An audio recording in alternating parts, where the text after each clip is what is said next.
Сәлеметсіздер ме 9-шы сынып оқушылары? 2-ші тоқсан бойынша жиынтық бағалауға арналған тапсырмалармен танысайық.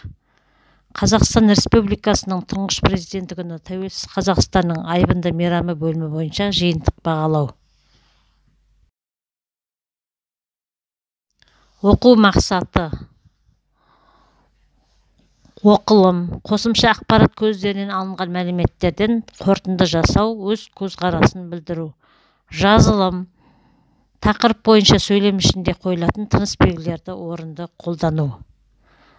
Бағалау критерийі: қосымша ақпарат көздеріне қорытынды жасап, өз көзқарасын білдіреді, сөйлем ішінде қойылатын тыныс белгілерді орынды қолданады. Мәтінді оқып, тапсырмаларды орындаймыз. Мәтінді оқып болсақ, мәтін бойынша тест сұрақтарына жауап береміз.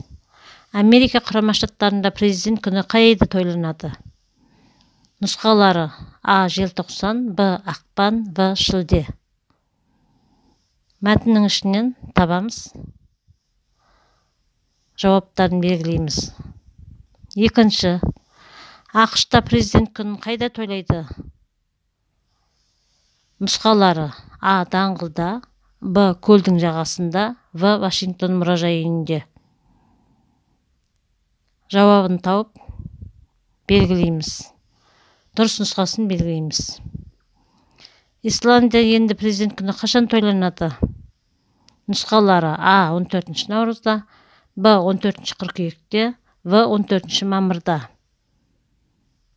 Дұрыс нұсқасын тауып белгілейміз. Исландиядағы президент күні нешінші президенттің құрметіне бекітілген? А нұсқасы 5-ші, Б нұсқасы 7-ші, В нұсқасы 1-ші. Дұрыс нұсқасын тауып белгілейміз.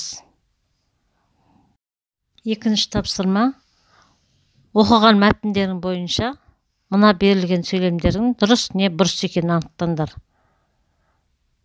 Бірінші сөйлем: президент күні мерекесі біздің елімізде ғана емес, басқа мемлекеттерде де кездеседі. Дұрыс па, бұрыс па? Жауабын белгілейміз. Екінші сөйлем: Исландия елінде бұл күн 14 мамырда тойланбайды. Дұрыс па, бұрыс па? Тауып жауабын белгілейміз. Бағалау критерийі: 1-ші, 2-ші, 3-ші тапсырма бойынша қосымша ақпарат көздеріне қорытынды жасап, өз көзқарасын білдіреді. Дескрипторы: мәтін бойынша тест сұрақтарына жауап береді. Егер дұрыс орындаса, 5 балмен бағаланады. Сөйлемдің дұрыс не бұрыс екенін анықтады. 2 бал. Сөздерді сәйкестендіреді. 3 бал. 4-ші, 5-ші тапсырма бойынша бағалау критерийі: сөйлем ішінде қойылатын тыныс белгілерді орынды қолданады. Дескрипторы: сөйлем ішінде қажет тыныс белгіні қойды. 3 бал. Көп нүктенің орнына тиісті сөздерді қойып жазды. 2 бал. Барлығы 15 бал. Менің каналыма жазылуды ұмытпаңыздар. Егер де жазылып қойсаңыздар, осы тапсырмалардың жауаптарын көруге болады.